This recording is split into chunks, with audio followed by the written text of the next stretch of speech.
Tem gente que acha que dinheiro compra tudo, mas tenta comprar abraço num 25 de dezembro, para você ver. Era véspera de Natal, frio de lascar até os ossos. A cidade brilhava em pisca-pisca, sacolas de presente balançando nas mãos apressadas, gente rindo, crianças com o nariz vermelho correndo atrás de algodão doce. E lá no alto da colina, dentro da mansão mais iluminada da vizinhança, estava ele, Bernardo Monteiro, 73 anos, um dos homens mais ricos do país, e o mais sozinho também. Mais uma uva passa, Sr. Bernardo? Perguntou a empregada com voz quase de pena. Ele só balançou a cabeça, sem tirar os olhos da lareira. O fogo dançava, mas o rosto dele parecia congelado no tempo. Olhar perdido, boca seca. Um copo de vinho pela metade. Um silêncio que nem os sinos da igreja conseguiram. Agora, escuta. A mesa tinha comida para umas 20 pessoas. Tender, peru, farofa de castanha, rabanada. Mas não tinha ninguém para... Nenhum neto. Nenhum amigo, nem mesmo o velho cachorro, que já tinha ido embora faz tempo. Sabe quando a alma da casa morre antes do dono? Pois é, aquela mansão era túmulo de lembranças. E naquela noite, até o homem mais temido do mercado financeiro chorou. Você me perdoaria, Helena? Ele sussurrou para o retrato na parede. Uma mulher linda, de olhos tristes e sorriso largo, morta há 20 anos. A única pessoa que conheceu o homem por trás do sobrenome. Mas o que ninguém imaginava era que naquela mesma rua, lá no fim da calçada, em frente ao portão de ferro forjado, uma menininha de trança torta, casaco rasgado e pé descalço, estava olhando direto para ele. E aí, meu amigo, é que o destino deu sua primeira piscadinha. Mas antes de eu te contar o que essa menina disse e por que até o velho milionário teve que engolir o choro, já vou avisando. Se você gosta de história boa, que aperta o peito e abre o olho da alma, já deixa seu curtir aí e se inscreve. Senão vai perder o resto desse caos que, parece invenção, mas foi vida vivida. O vento batia como navalha naquele portão de ferro forjado. E mesmo assim, lá estava ela, pequenininha. Não devia ter mais que 7 anos. A bochecha vermelha do frio, a mão segurando uma boneca feita de pano e fita de presente velha. Mas o que chamava a atenção mesmo era o olhar. Aquele tipo de olhar que a gente só vê em gente que passou por coisa demais, cedo demais. Do outro lado, dentro da mansão silenciosa, Bernardo Monteiro não fazia ideia que estava sendo observado. Ele ainda encarava o retrato de Helena, como quem tenta puxar da memória o som da risada, que já não existe mais. A empregada já tinha ido dormir. Os empregados todos tinham sido dispensados. Podem passar o Natal com suas famílias, ele disse. Mal sabiam eles que essa generosidade escondia vergonha. Vergonha de não ter ninguém para dividir nem o vinho, nem os erros. E foi bem aí que ele ouviu. Toque, toque, 3 batidinhas secas no vidro da janela. Ele virou devagar. Achou que estava ficando maluco, mas viu, do lado de fora, em pé, descalça, tremendo, a menina acenava. "O senhor está chorando?" Ela gritou com a boca colada na fresta da grade. Bernardo franziu a testa. Foi até a porta devagar. Abriu a tranca com estalo seco, como quem abre algo que ficou trancado por décadas. E talvez tivesse ficado mesmo por dentro. Andou até o portão, encostou o rosto na grade. "Quem é você, menina?" Ela sorriu. Um sorrisinho encardido de dente de leite caído e inocência sobrevivente. "Meu nome é Ana. Eu moro ali, na Vila dos Fundos. Vi o senhor na janela. Queria saber se precisava de abraço." Pronto. Se você acha que milionário não se desmonta... Você nunca viu um desmoronar por um gesto tão simples. Ele gaguejou. Tentou rir. Depois ficou sério. Olhou para os lados. "Não devia andar sozinha por aí, menina. Vai voltar para casa agora mesmo. Mas lá em casa ninguém tá. Minha mãe tá no hospital. E o moço do lado que cuida de mim foi beber." Bernardo sentiu o estômago revirar. O silêncio voltou a gritar. E pela primeira vez em muitos anos, ele abriu o portão. Ana entrou com cuidado, como quem pisa num lugar proibido. Os olhos grandes varreram aquele jardim que parecia saído de filme. Mas ela não ligou para as luzes, nem para o tamanho da casa. Ela só disse uma frase que o fez travar no meio da escada. O senhor tem cheiro de Natal triste. E é aqui que eu te digo uma coisa, meu querido. Tem gente que nunca ouviu tanta verdade quanto da boca de uma criança. A menina nem sabia, mas tinha tocado na ferida que ele escondia debaixo do paletó caro e do sobrenome famoso. E aquela ferida começou a sangrar. Mas o que será que aconteceu com essa menina? Quem era essa tal de Helena do retrato? E por que Bernardo Monteiro nunca mais celebrou um Natal desde 1994? Essas respostas ainda estão guardadas. Mas a noite mal começou, e o Natal ainda tinha muito a revelar. A sala parecia outra com a presença da menina. Não que ela falasse muito, era o contrário. Ana andava devagar, como quem ouvia cada rangido do assoalho, observava cada detalhe da casa como se estivesse entrando num santuário proibido. E, de certa forma, estava mesmo. Bernardo Monteiro, de terno grosso e rosto seco, observava tudo com um olhar embaraçado. Sentia-se despido, não pelo frio nem pela roupa, mas por aquele olhar infantil que atravessava ele como faca quente na manteiga. Olhar de quem não julgava, mas entendia. Ana se sentou no tapete da sala, puxou a boneca de pano do casaco rasgado e começou a arrumar o laço dela. Ela se chama Rita, perdeu o olho numa enchente, mas ainda enxerga mais que muito adulto, ela disse séria. Bernardo soltou um riso sem força. Foi até a poltrona de couro onde costumava ler os relatórios da bolsa. Sentou, observou a pequena com cautela. Você disse que sua mãe está no hospital? Tá. Pegou um vento ruim, a vizinha falou. Teve febre, tosse feia, foi para lá faz 2 dias. Mas disseram que só adulto pode visitar.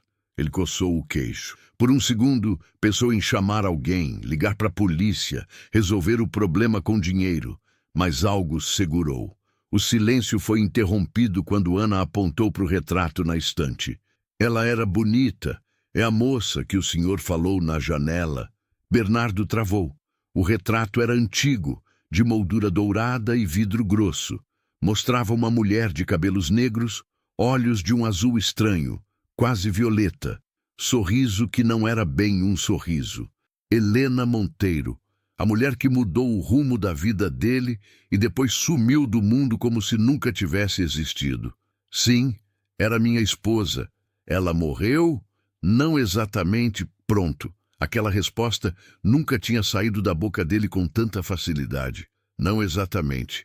Como se a morte dela fosse uma vírgula mal colocada num parágrafo trágico. Ana se levantou, foi até a estante e, sem pedir permissão, pegou o porta-retrato. Bernardo quase gritou, mas ficou mudo.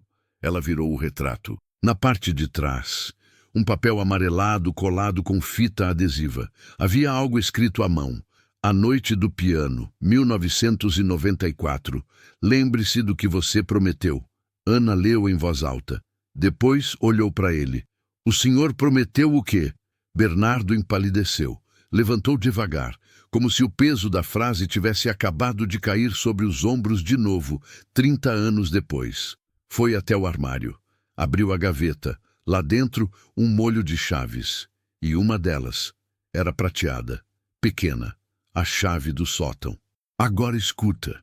Aquele sótão não era aberto há décadas. Nem mesmo os empregados sabiam o que havia lá dentro. Diziam que uma vez ele mandou trocar a fechadura e depois nunca mais subiu. Só que agora, com a menina de olhos atentos e pergunta afiada, Bernardo Monteiro encarava o passado que fingia ter enterrado. É melhor você ir dormir. Amanhã eu te levo para ver sua mãe. Eu não tô com sono. E o senhor tá tremendo. Ele hesitou. Olhou para a chave na mão. Olhou para a porta do sótão no fim do corredor. E aí, meu amigo? O passado começou a ranger. Mas o que será que tinha naquele sótão? O que ele prometeu a Helena naquela tal noite do piano? E por que um milionário trancaria algo por 30 anos com medo de abrir, até que uma criança o fizesse encarar? Essas perguntas vão te perseguir até o próximo capítulo. Se prepara. O corredor parecia mais longo naquela noite. A chave prateada balançava na mão trêmula de Bernardo Monteiro, como se soubesse que ia abrir mais que uma porta. Ia escancarar um passado que ele lutou anos para enterrar. Ana, firme, ia logo atrás. Pequena, magrela, de casaco furado, mas com uma coragem que nem adulto carrega. "O que tem lá em cima?" ela perguntou, segurando firme a boneca de pano, como se fosse escudo contra fantasma. Bernardo parou, engoliu seco, coisa que o tempo esqueceu. Girou a chave. Um clique metálico ecoou como um trovão abafado. A porta rangeu, e o cheiro de mofo misturado com perfume antigo invadiu o corredor. O sótão era um mundo à parte.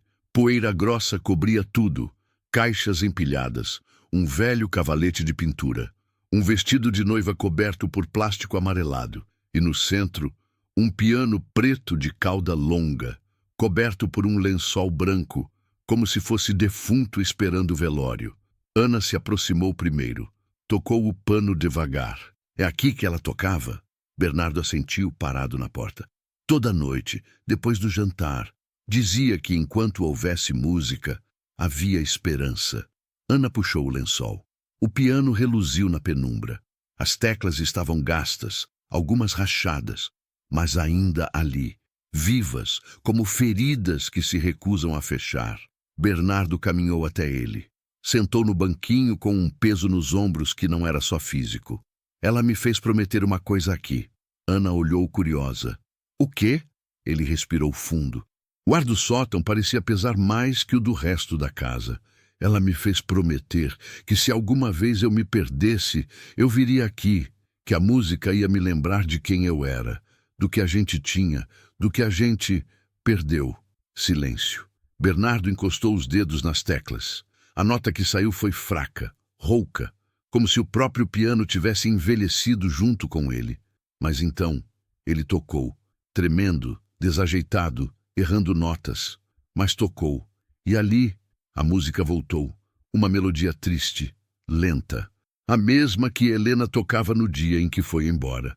Ana ficou parada, os olhos marejados. Nem ela sabia por quê, mas aquela música doía, como se contasse uma história que ela já conhecia, sem ter vivido. Quando a última nota ecoou, Bernardo baixou a cabeça. Naquela noite ela descobriu tudo, uma traição minha, não de corpo, mas de alma. Ana não entendeu, mas não interrompeu. Eu escondi dela uma decisão, uma aposta, um investimento que envolvia a fundação dela, o nome dela. Fiz pelas costas, e ela descobriu no jantar de Natal. Ela tocou essa música pela última vez e sumiu no dia seguinte, sem deixar bilhete, sem dizer se me perdoava. Ana se aproximou. "E o senhor procurou ela?" "Até o fim do mundo. Contratei detetive, falei com polícia, banqueiro, advogado, mas ela se foi, como se o mundo tivesse engolido. E ficou só essa casa, esse piano, e a promessa..." Ana olhou ao redor. Pegou um envelope entre os livros da estante do sótão. Estava selado. Nome de Helena na frente. Isso aqui estava escondido. Bernardo arregalou os olhos. Pegou o envelope com mãos trêmulas. Abriu. Dentro, uma carta, escrita à mão, datada do dia seguinte ao desaparecimento. "Se você estiver lendo isso, é porque a música te trouxe de volta. E se trouxe, talvez ainda haja conserto." Bernardo sentiu o peito doer, como se algo quebrado lá dentro finalmente tivesse coragem de pedir socorro. Mas a carta não terminava ali. Tinha um endereço, uma assinatura e um aviso. "Não me procure se for o mesmo homem, mas venha, se for alguém novo." Ele encarou a menina. "Ela tá viva?" Ana deu de ombros. "Só tem um jeito de saber." O vento lá fora aumentava, mas dentro daquele sótão, o tempo parecia ter parado. O homem que todos achavam ter tudo, agora tremia diante da possibilidade de reencontrar o que mais faltava. Mas quem era Helena agora? E por que ela escolheu o silêncio por tanto tempo? E mais, qual o papel de Ana nessa história?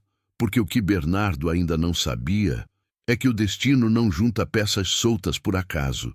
O dia seguinte nasceu cinza, carregado de uma tristeza úmida, típica de véspera de revelação.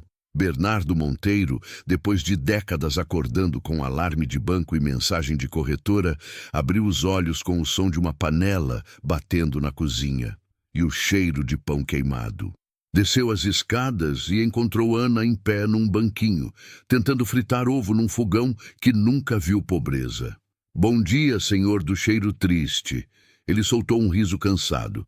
"Você sempre acorda assim, invadindo cozinhas?" "Só as que não têm gente para acordar o dono." A sinceridade dela batia mais forte que qualquer corretivo de mercado. A cozinha da mansão parecia ter acordado junto com eles. Luz suave entrando pela janela, o rádio antigo chiando com um samba velho, o relógio da parede ticando num ritmo que combinava com aquele momento. Bernardo sentou à mesa. "Vamos ver essa carta de novo." Espalhou os papéis sobre a toalha branca. A caligrafia de Helena ainda tinha elegância, mas havia firmeza também, como quem escreve com dor engasgada. "Rua das Oliveiras, número 87, Vila Santa Marta."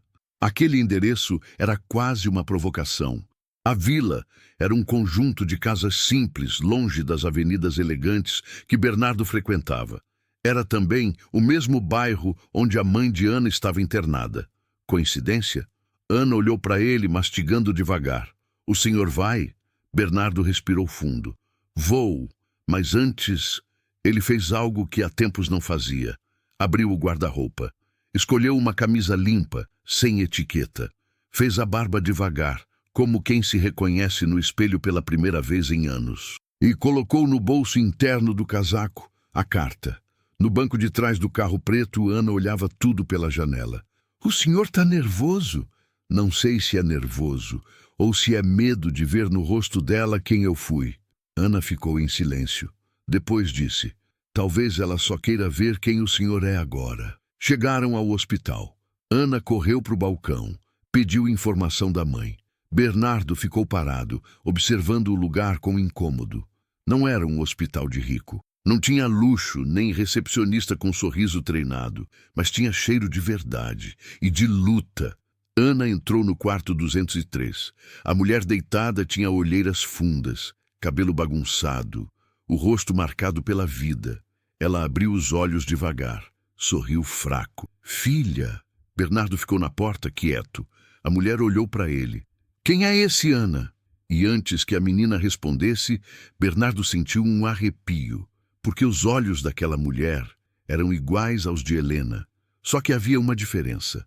Não na cor, mas no tempo. E então, como num sussurro de memória, a mulher disse: "Eu conheço o senhor." "Não conheço?" O mundo parou. O som da máquina de oxigênio pareceu mais alto. Ana olhou de um para outro sem entender. Bernardo deu um passo. "Helena!" A mulher riu. Depois tossiu. Negou com a cabeça. "Não, senhor. Meu nome é Clara." Mas então, tirou da gaveta um envelope, igual ao que ele tinha. "Mas a senhora Helena é minha irmã." Pronto. A verdade começou a arranhar por dentro. Helena estava viva. E por algum motivo tinha deixado rastros. Mas se Clara era a irmã dela, por que nunca ninguém falou disso? E por que uma carta estava com Bernardo e a outra com Clara? Clara apontou para o envelope. "Ela deixou isso comigo no mesmo ano em que desapareceu. Disse que um dia alguém viria buscar e que quando esse dia chegasse, era sinal de que a hora tinha chegado." Bernardo sentou. As mãos trêmulas abriram a carta. E ali, uma nova revelação. "Se você encontrou Clara, está perto, mas não ache que me escondeu o suficiente. Tem uma menina de olhos atentos e alma limpa aí com você. Ela é o começo do fim, e o fim do que a gente começou." Ana ficou imóvel. Bernardo leu e releu. Clara sorriu com dor nos olhos. "Acho que agora o senhor entende por que minha filha apareceu na sua porta." Porque sim. Ana era filha de Clara, e Clara era irmã de Helena. Mas o buraco ia mais fundo, muito mais fundo. O corredor do hospital parecia mais apertado do que minutos antes. A carta ainda tremia nas mãos de Bernardo. E mesmo com o sangue fervendo no peito, ele não conseguia tirar os olhos de Ana. A menina que entrou sem pedir licença na casa dele e agora morava dentro do passado que ele jurava esquecido. Na sala 203, Clara ajeitava o lençol devagar. O rosto cansado entregava mais que a doença. Escondia anos de peso, segredos e silêncio. Porque ninguém me contou que Helena tinha uma irmã. A voz de Bernardo saiu amarga. Clara olhou para ele com uma calma que só quem já perdeu tudo consegue ter. Porque ela pediu e porque você não perguntou. Sempre teve tudo, menos curiosidade de olhar além de si. Ele engoliu seco. Ana, no canto do quarto, olhava o chão, como se estivesse presa num filme onde a própria vida era personagem. E essa carta? Bernardo estendeu a folha. Ela disse que Ana é o fim do que começamos. O que isso quer dizer? Clara fechou os olhos, respirou fundo. Depois encarou ele de frente, como só quem já chorou escondido sabe fazer. Você lembra da noite do piano? Ele assentiu. Ela te deixou naquela noite, mas não foi só por mágoa. Foi por proteção. Silêncio. Clara continuou. Helena estava grávida. Bernardo sentiu o chão sumir sob os pés. O corpo dele gelou por inteiro. A boca secou. O ar desapareceu. Ela... O quê? Isso mesmo que você ouviu. Você ia ser pai. E ela descobriu na mesma semana que estavam tentando calar ela. Gente grande, gente que estava envolvida na fundação, gente que não queria as denúncias dela vindo a público. Bernardo se apoiou na cadeira. Denúncias? Sim, desvio de dinheiro, esquema com obras falsas, leilões fraudulentos. Helena achava que estava ajudando crianças, mas estavam usando o nome dela para lavar milhões. Ele fechou os olhos. As lembranças voltaram em ondas pesadas. As reuniões às escondidas. As assinaturas que ele deu sem ler. As conversas abafadas com empresários amigos. Clara continuou. Ela queria te contar, mas você já estava envolvido até o pescoço. E ela não ia deixar a filha crescer no meio daquele mundo. Ana o olhava agora, firme, silenciosa. Então ela fugiu, mudou de nome, sumiu com a criança. Não, ela perdeu o bebê. Bernardo piscou, atordoado. Mas ela perdeu a filha e ganhou outra, minha, a filha de uma irmã que não tinha condições de criar na época. Ela criou como se fosse dela, mas depois de uns anos, Helena adoeceu e sumiu de novo. Dessa vez, sem carta, sem piano, sem volta. Silêncio. Só o som da máquina cardíaca de Clara e o sussurro do vento do lado de fora. Ana então falou, pela primeira vez desde a revelação.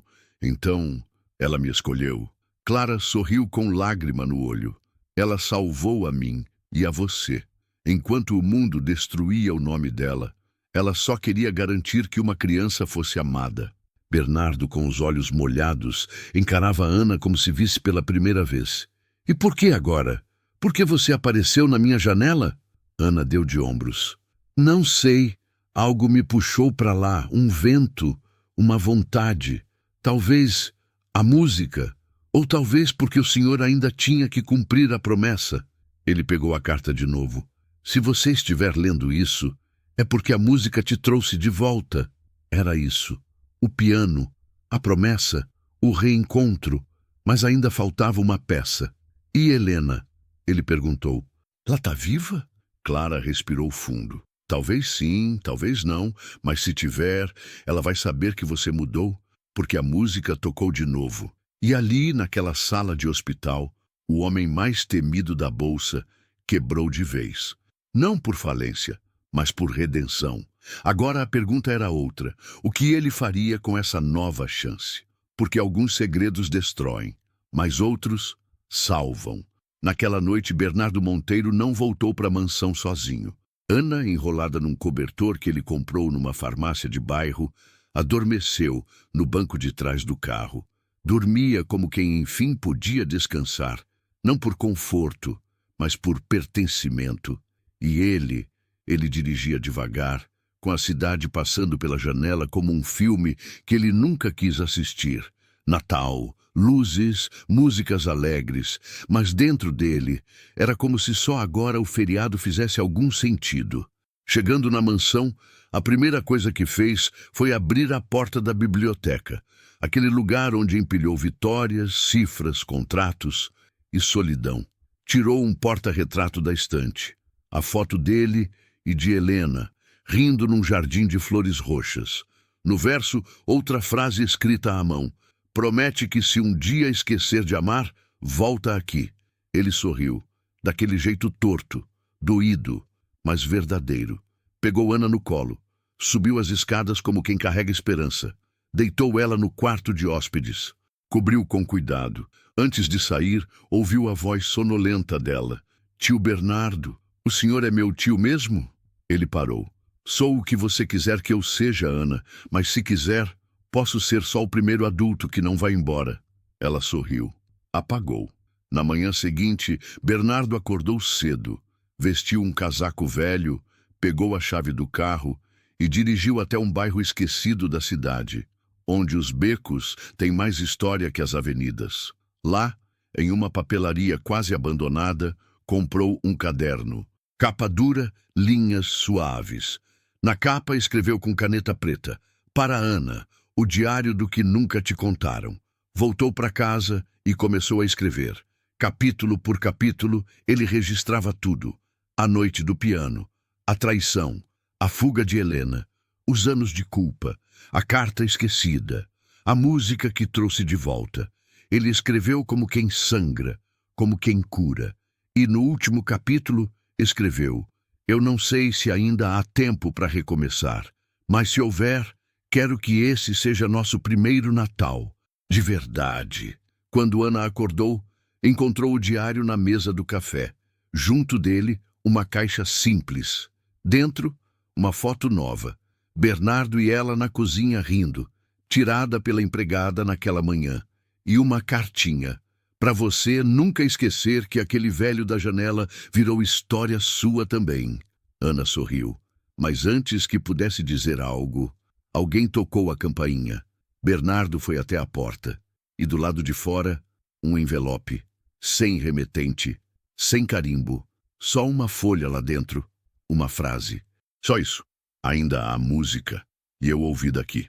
A letra era dela, Helena. O velho caiu de joelhos, porque entendeu que não era o fim, era o recomeço. Agora ele precisava encontrá-la, mas dessa vez, como homem inteiro. E Ana era a ponte, o laço que unia o ontem ao amanhã. Mas será que Helena está viva? Ou a carta foi deixada por outra mão? E o que Bernardo está disposto a fazer para merecer o perdão? Tem mais pela frente. O envelope ainda estava na mesa, mas o cheiro dele não era de papel comum. Tinha um leve perfume de lavanda, o mesmo que Helena usava quando dançava descalça pelos corredores da casa antiga. Bernardo Monteiro segurava aquela folha como se fosse feita de vidro. As mãos tremiam, não de frio, mas do medo de acreditar. Ainda há música, e eu ouvi daqui. A letra era dela, não havia dúvida. As curvas da caligrafia, o R puxado, o jeito de assinar o H com um traço que descia e voltava, como uma assinatura que se recusa a morrer. Ana, do outro lado da mesa, olhava com os olhos arregalados. É ela, não é? Bernardo assentiu. Sim. Então, ela está viva? Ele não respondeu. Não por não saber, mas porque não queria ter esperança à toa. Era melhor duvidar do que morrer de novo. Mas aí veio o detalhe. A folha estava dobrada em 3 partes, como quem queria esconder algo além da mensagem. Na dobra interna, um número rabiscado a lápis. 3313. FAC. Ana franziu a testa. O que é isso? Bernardo sabia, mas não queria acreditar que aquilo ainda existia. É um disco. De vinil? Sim, Helena colecionava. Tinha uma caixa só de vinis raros. Um dia ela disse que guardou algo que ninguém podia ver, só ouvir. Ana pulou da cadeira. Então vamos procurar. Os dois subiram direto para o sótão, dessa vez sem medo. O cheiro era o mesmo, mofo antigo, perfume esquecido e madeira rangendo como ossos velhos.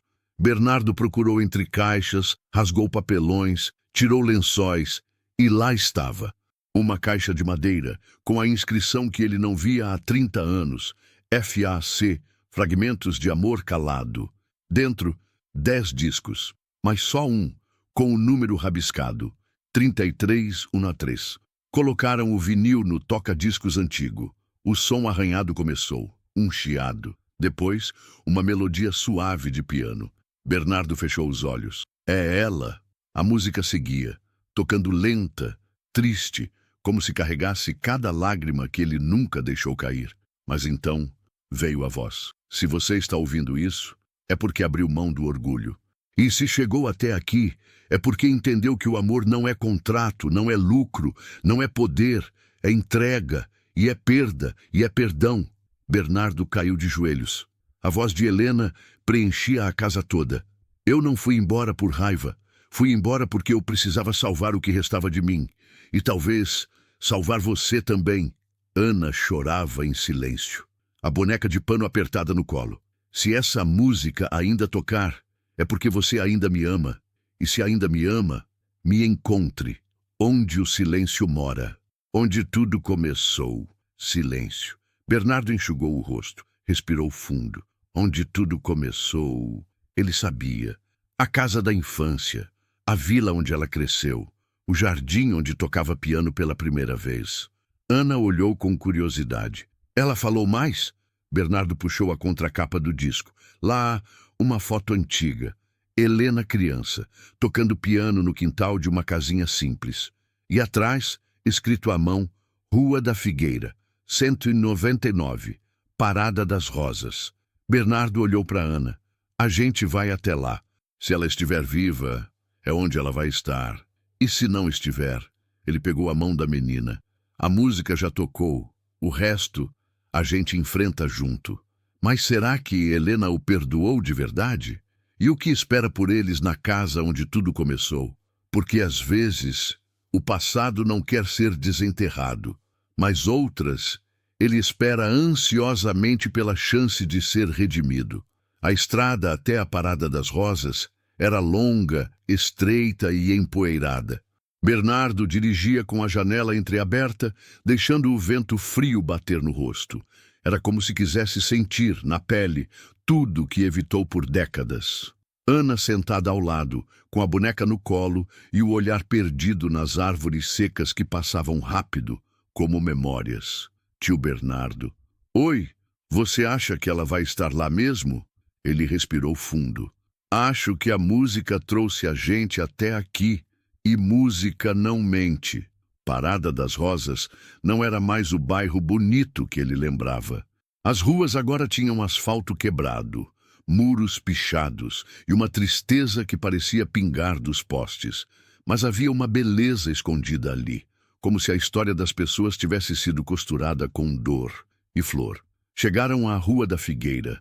A casa número 199 estava ali, pequena, de portão baixo, tinta descascando e um velho pé de figo seco no quintal. Bernardo desceu primeiro. Ana o seguiu, calada. Ele bateu no portão. Nada. Bateu de novo. Então, a janela da frente abriu. Uma senhora surgiu.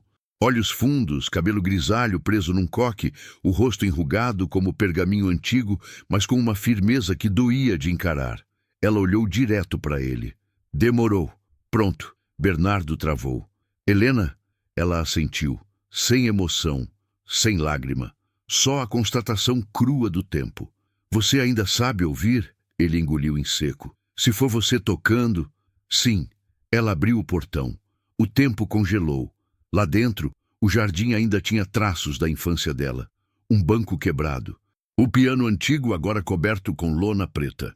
E vasos com rosas secas que, mesmo mortas, insistiam em ficar de pé. Ana entrou devagar, olhou tudo com reverência. Helena olhou para ela. É você, a menina da carta. Ana assentiu. E você é a moça da música. Helena sorriu pela primeira vez. Bernardo se aproximou, hesitante. Eu vim, não por mim, mas por ela. Apontou para Ana. Ela me mostrou quem eu era, quando eu já tinha esquecido. Helena andou até o piano, tirou a lona, revelou o instrumento manchado pelo tempo, mas inteiro, sentou, tocou uma nota. Se você ainda se lembra da nossa música, toque comigo. Bernardo se aproximou, sentou ao lado. As mãos tremiam, mas quando as teclas foram tocadas, a velha melodia voltou. Primeiro hesitante, depois fluida. Ana se sentou no chão, hipnotizada. Helena tocava com força, Bernardo com arrependimento. As notas se encontravam no meio, como dois rios que correm distantes, mas se abraçam no final. Quando a última nota ecoou, Helena o encarou. Você não perdeu tudo, Bernardo, só esqueceu de onde veio e quem era. Mas a música nunca deixou de te esperar. Ele chorou, sem vergonha, sem defesa. E pela primeira vez, Helena enxugou as lágrimas dele com a mão que antes só soube se afastar. Me perdoa? Ele sussurrou. Ela não respondeu, apenas colocou a mão sobre a dele. Vamos recomeçar, do jeito certo, com ela. Olharam para Ana. A menina sorriu. E ali, naquela casa esquecida pela cidade, mas lembrada pela vida, uma nova família nasceu. Não por sangue, mas por redenção. Mas o que o mundo lá fora diria quando soubesse que o poderoso Bernardo Monteiro agora era guardião de um passado escondido? E mais, o que ele fará com tudo que restou? Fortuna, influência, poder, agora que sabe o que realmente importa. A reconstrução começa. Dizem que para reconstruir uma casa, primeiro tem que tirar os escombros. E com gente, é do mesmo jeito.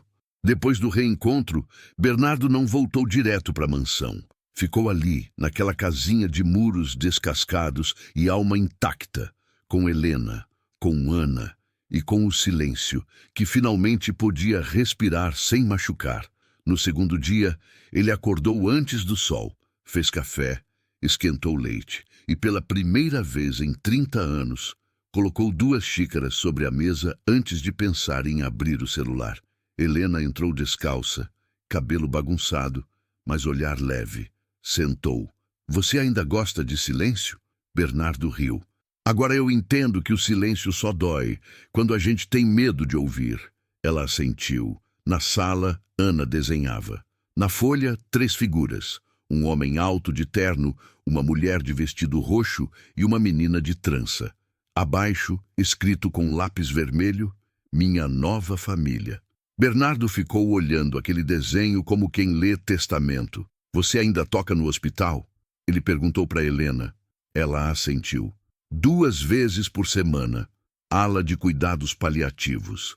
É onde a música ainda serve para algo. Ele respirou fundo. Eu queria ajudar, mas não com dinheiro, com presença. Helena olhou surpresa. Ele continuou. Quero abrir uma casa, um lugar, para meninas como Ana. Para crianças que foram deixadas de lado, uma fundação, mas dessa vez, do jeito certo. Ela não respondeu de imediato. Depois disse, vai ser difícil. Eu sei. Você vai ter que encarar nomes grandes, gente que ainda lembra do que você fez. Talvez seja isso que eu precise. Ser lembrado, não pelo que eu ganhei, mas pelo que eu consertei. Helena sorriu. E então, pela primeira vez, ela disse, eu te perdoo, Bernardo. Ele fechou os olhos, deixou a lágrima cair, sem pressa. Do lado de fora, Ana chamava. Vem ver, tio, tá passando na TV. Eles foram até a sala. No noticiário, uma reportagem sobre a antiga Fundação Monteiro. Acusações antigas voltando à tona. Investigações arquivadas. E, de repente, a imagem dele, jovem, com outro rosto, frio, calculista. Helena olhou para ele. Vai fugir disso? Não, vou abrir as portas, mostrar o que houve e reconstruir sobre a verdade. Ana levantou o braço. Eu posso ajudar? Posso fazer cartaz ou falar para as crianças na escola? Eles riram. E então Helena, olhando pela janela, disse, vamos começar por aqui. Essa casa foi onde tudo começou. Agora vai ser onde tudo recomeça. E assim foi. Nos meses seguintes, a casinha virou canteiro de obras. Mas não obra de cimento, obra de alma. As paredes ganharam novas cores. O piano foi restaurado. Os vasos do jardim floresceram de novo. E a Casa da Música e do Abraço nasceu. Aberta toda terça e quinta, com oficina de arte, contação de história, roda de conversa e, claro, aula de piano. Ana virou monitora mirim. Bernardo, o contador de histórias. Helena, a maestrina do afeto. Jornalistas começaram a aparecer. Queriam saber por que o antigo magnata do mercado agora servia sopa para criança em situação de rua. E ele respondia: porque lucro demais me fez esquecer que o maior investimento é no que a gente deixa no coração do outro. Mas o mundo dos poderosos não esquece fácil. E alguém, em silêncio, começou a mover peças, porque o nome Monteiro ainda valia muito para ser deixado nas mãos de um homem que resolveu ser gente. A inauguração da Casa da Música e do Abraço foi no sábado seguinte. Criança correndo, vela no bolo, samba baixinho no radinho de pilha. Bernardo nunca viu tanta vida caber num quintal tão pequeno. Helena ajeitava os vasos. Ana mostrava orgulhosa o novo mural da entrada, onde desenhou ela mesma ao lado do tio B e da tia Lena. Mas enquanto o presente sorria, o passado observava. Na segunda-feira de manhã chegaram os papéis, oficiais, grossos, pesados, assinados por advogados de sobrenome triplo. Processo. Reabertura de investigação sobre os desvios da Fundação Monteiro. E mais, solicitação de bloqueio dos bens, congelamento de contas e impedimento de envolvimento em qualquer nova instituição pública. Helena segurou os papéis com mãos firmes. Bernardo, não. Ele afundou na cadeira da cozinha. Eles querem me calar. Ela assentiu. O mundo não sabe perdoar quem muda. Eles acham que isso é fingimento ou ameaça. Ana entrou correndo. O que aconteceu? Eles esconderam o papel. Sorriram. Nada que a gente não possa resolver, disse Helena. Mas Bernardo sabia, não era só sobre dinheiro, era sobre nome, sobre poder. Velhos aliados se voltaram contra ele. Gente que cresceu em cima dos esquemas agora o via como traidor. E não ia ser fácil limpar o nome, porque no papel ele era cúmplice, mesmo que no coração agora fosse outro homem. Naquela noite Bernardo voltou à mansão antiga, sentou no escritório, abriu o cofre. Pegou a pasta preta com os documentos antigos da fundação, relatórios, nomes, comprovantes, assinaturas, inclusive a dele. E ali percebeu, ele sabia, talvez não de tudo, mas sabia o suficiente, e escolheu o silêncio. O remorso veio como enjoo, mas ele tinha uma escolha, fugir de novo, ou contar a verdade. No dia seguinte procurou um jornalista, antigo desafeto, mas íntegro. Quero abrir tudo, contar cada detalhe, sem proteger ninguém, nem a mim mesmo. O jornalista estranhou. Por que agora? Bernardo olhou para fora. Ana brincava com outras crianças na frente da Casa da Música, rindo, com a inocência que ele um dia teve e perdeu, porque agora eu sei o que vale a pena salvar. Na semana seguinte a manchete saiu. Ex-magnata entrega esquema de desvio que sustentava impérios, milhões em contratos falsos, lavagem de dinheiro e manipulação política. A cidade parou. Helena ficou imóvel lendo. Você tem certeza do que fez? Pela primeira vez na vida, tenho. Mas as consequências foram rápidas. Bloqueio de contas, convocação para audiência, acusações por todos os lados. A Casa da Música quase fechou. Mas aí, algo inesperado aconteceu. Crianças, mães, vizinhos, professores foram até lá, fizeram vaquinha, doaram brinquedos, tempo, alimento e escreveram cartazes. Não tirem da gente o que a cidade levou anos para ter. O homem errou, mas a casa é nossa. Aqui, a gente cura o que o mundo quebrou. Na audiência, Bernardo entrou de cabeça erguida. Confessou, apontou nomes, assumiu culpas e terminou dizendo: eu me escondi atrás da fortuna. Hoje, me apresento como um homem, e o que eu fiz não tem defesa. Mas o que eu construí depois, talvez tenha propósito. O juiz encarou ele em silêncio. A sentença sairia em breve. Mas uma coisa era certa. A cidade inteira agora via que até pedra de tropeço pode virar fundação de algo novo. Só que do lado de fora, alguém assistia tudo de longe, dentro de um carro escuro, com um anel dourado no dedo e um sorriso frio nos lábios.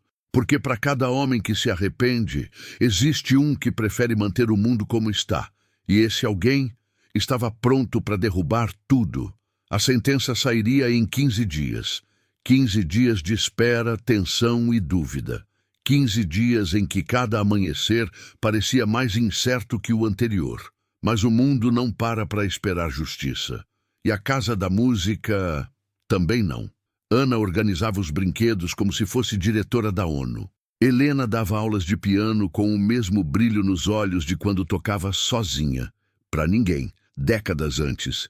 E Bernardo, bem, ele limpava o chão. É isso mesmo.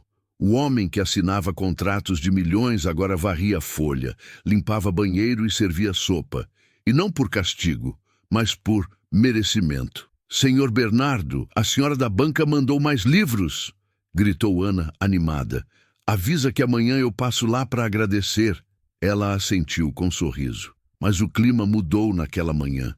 Um envelope chegou, sem remetente. Dentro, uma foto. Helena entrando no hospital. Bernardo segurando a mão de Ana, Clara ainda internada, e atrás da foto, uma frase escrita com letra em caixa alta. Gente como você não muda, só aprende a fingir melhor. Bernardo leu e sentiu o estômago embrulhar. Reconhecia o veneno. Era alguém do passado. Alguém que perdeu com a confissão dele. Mas quem? Na noite seguinte, voltando da casa de Clara, Bernardo viu o carro preto, parado do outro lado da rua. Faróis apagados, motor desligado. No dia seguinte, os brinquedos da Casa da Música estavam espalhados no chão. Alguém invadira. Nada foi levado, nada quebrado, mas tudo revirado. Um recado. Helena quis chamar a polícia. Bernardo não deixou. Eles querem que eu reaja, que eu baixe o nível, mas eu não vou mais jogar o jogo deles. E se for perigoso? Eles estão com raiva, mas é porque, pela primeira vez, eles perderam o controle. Ele foi até a biblioteca. Puxou uma caixa do fundo do armário. Documentos, provas, tudo que ficou de fora da primeira denúncia. Vou entregar isso para o Ministério Público. Se me derrubarem, vão cair junto. No mesmo dia, deu entrevista. Falou nomes, detalhou datas, apontou contratos e terminou dizendo: não faço isso para limpar minha imagem. Faço porque criança nenhuma merece pagar por adulto covarde. Foi manchete nacional.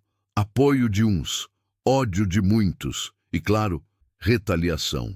No outro dia, Clara teve alta médica, mas antes disso, sua ficha foi extraviada. O aluguel da Casa da Música teve erro no cartório. E o nome de Helena apareceu num dossiê falso, sugerindo que ela sabia de tudo desde o começo. Bernardo desabou. Sentado na cozinha de madrugada, cabeça entre as mãos, ele disse: talvez seja melhor desistir, fechar as portas, pedir desculpa e sumir. Ana entrou, sentou no chão. Se você desistir, vai ensinar para todo mundo que verdade não vale a pena. Ele a olhou. Você não tem medo? Tenho, mas coragem não é não ter medo, é continuar com ele no bolso. Ele sorriu, com o rosto ainda úmido. Você parece ela. Quem? A Helena? Não, você parece você mesma. E isso já muda o mundo. No dia seguinte, a cidade acordou com cartazes colados nos muros. A Casa da Música é do povo, e ninguém derruba o que é feito de verdade. As crianças fizeram caminhada na praça. Os vizinhos doaram cestas. O coral da escola cantou no portão da fundação. E quando os jornalistas perguntaram para Ana se ela sabia o que estava acontecendo, ela disse: tô vendo um homem que aprendeu a ser pai e uma cidade que aprendeu a ouvir. Mas do outro lado da cidade, no escritório de mármore e vidro, um velho conhecido de Bernardo jogava papéis no chão. Ou ele para, ou eu acabo com ele.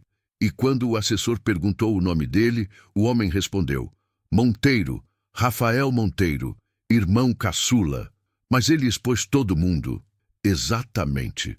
E agora, ele vai pagar por expor o próprio sangue. Pronto, o inimigo agora tem rosto, tem sangue em comum e sede de vingança. Tem guerra que começa no silêncio.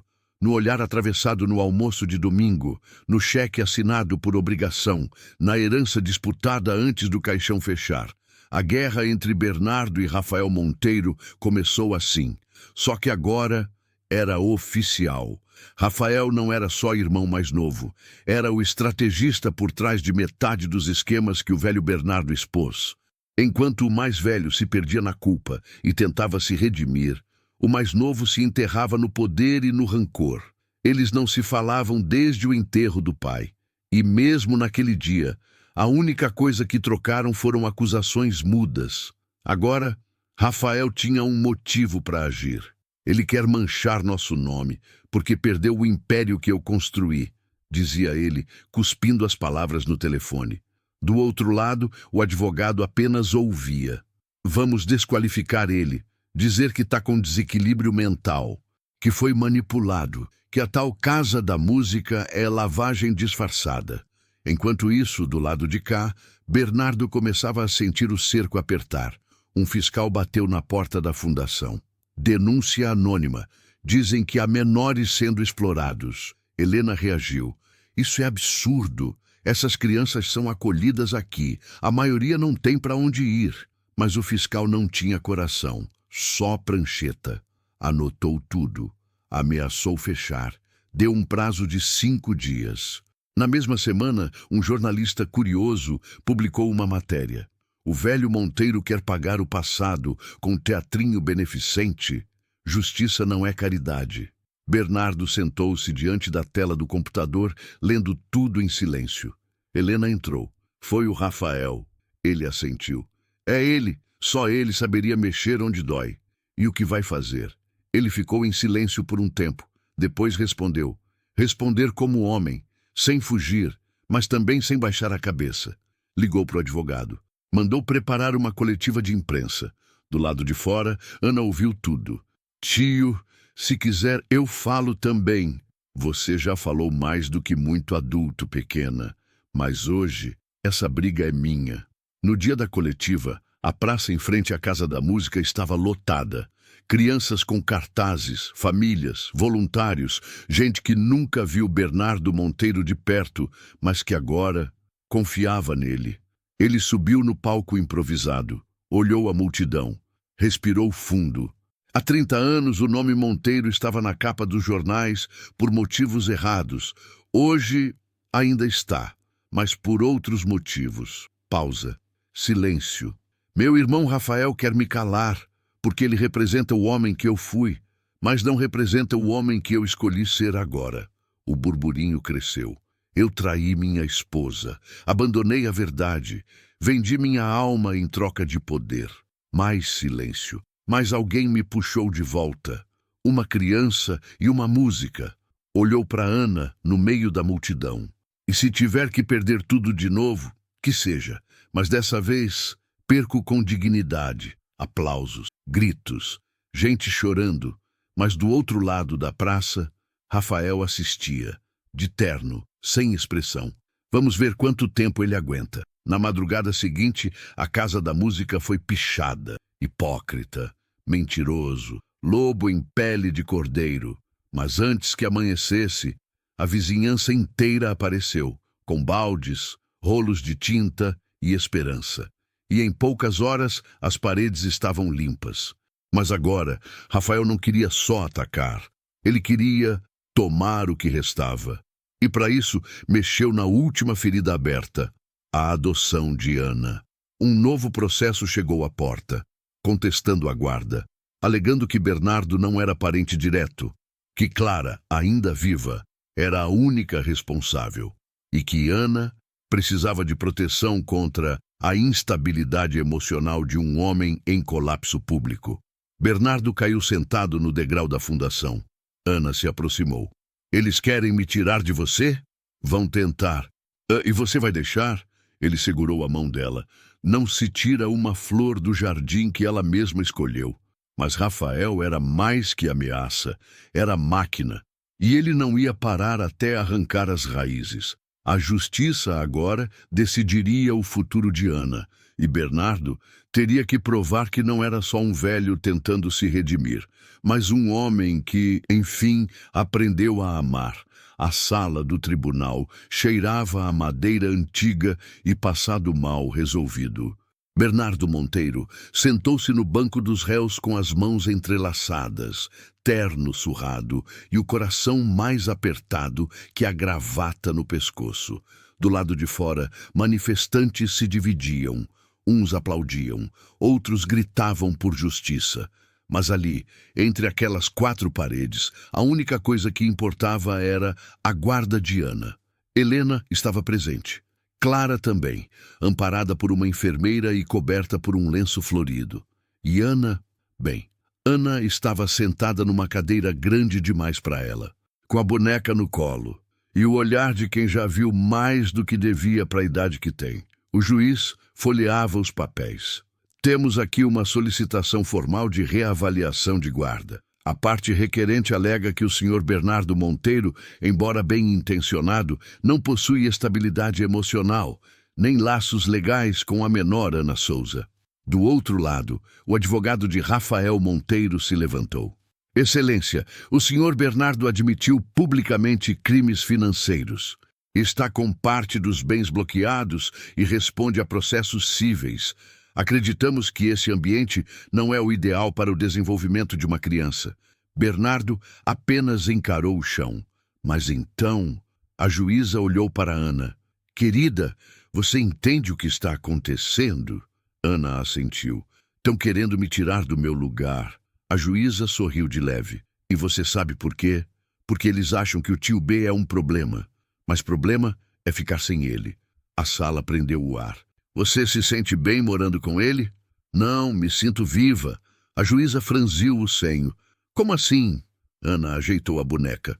Antes dele, eu era só mais uma. Depois, eu virei alguém.